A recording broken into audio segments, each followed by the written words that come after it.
అంటే ఎలా ఉంటుంది సార్? ఈ 2 మోకాళ్ళు ఒకేసారి చేస్తారా? లేదంటే టైమ్ గ్యాప్ ఏమైనా పెట్టుకుంటారా దీనికి?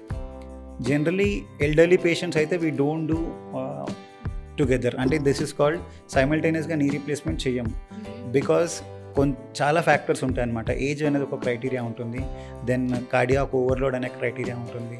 So all these things come into matter. So heart పైన ప్రెషర్ పడద్దని, హార్ట్ పైన ఒత్తిడి పడకుండా ఉండాలనేసి we don't do an single setting.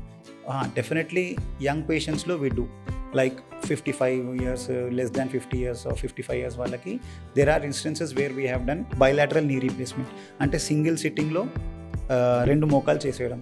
So pain stimulus అనేది ఒక నీకు చేసినా 2 నీకు చేసినా ఒకటే.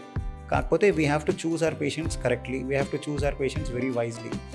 అన్ని క్రైటీరియా ఫుల్ఫిల్ అవుతేనే వీ డూ సైమల్టేనియస్గా. But now what we do is, what I do in my clinical practices, ఇవాళ ఒక మోకాలు చేసేసి we give a gap of 3 or 4 days and then next side చేస్తాం అన్నమాట. This is called staged bilateral TKR అనమాట. So this is, ఈ ప్రొసీజర్లో ఏంటంటే we give a gap of 3 or 4 days for the patient.